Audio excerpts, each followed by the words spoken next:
Une terrible catastrophe qui a secoué le monde entier. Dans la nuit du vendredi 8 au samedi 9 septembre, un puissant séisme de magnitude 7 sur l'échelle de Richter a frappé les provinces d'Alaoue et de Taroudan, au Maroc. Le bilan provisoire fait état de près de 2900 morts et plus de 2500 blessés. Depuis le drame, une course contre la montre a été lancée pour tenter de retrouver d'éventuels survivants et fournir de l'aide aux victimes sans abri la catastrophe. Certaines personnalités ont également souhaité se rendre sur place afin d'apporter leur aide. Cest par exemple le cas de l'humoriste Jamel Debbouze qui est arrivé dans un centre médical de transfusion sanguine ce lundi 11 septembre pour venir au secours des victimes du séisme. Un geste de solidarité qui, il espère, va inspirer les Français, comme il l'a expliqué à l'AFP. On a eu l'occasion de voir un peu toute cette solidarité, elle est incroyable, il faut la filmer, la transmettre. Il faut voir combien les Marocains sont solidaires les uns avec les autres, a confié l'humoriste franco-marocain.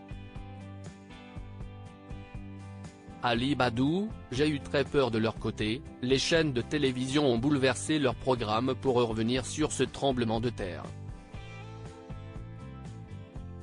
Ce lundi 11 septembre, Quotidien avait ainsi décidé de consacrer son édition à cet événement. Les journalistes Ali Badou, Sophia Amara et Aziza Nessiba étaient notamment invités pour évoquer le sujet. L'occasion également pour eux d'indiquer comment ils avaient réagi au moment où ils ont été mis au courant du drame et de donner quelques nouvelles de leur famille. Ali Badou a ainsi confié avoir été sidéré lorsqu'il a appris la nouvelle. Ensuite l'inquiétude, parce que mes parents ont une maison dans cette région parce qu'ils y ont une association où ils aident à la scolarisation des enfants en milieu rural. D'abord j'ai cru qu'il y était.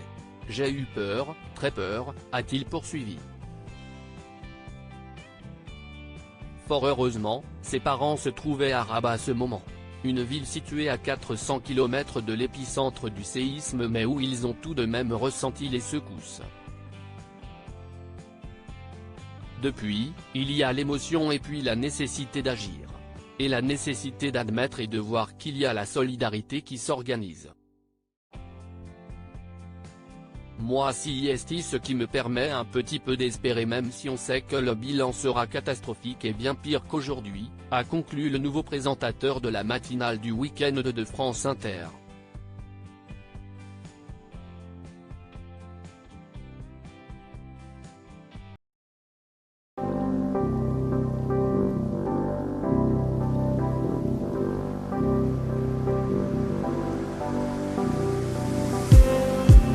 Just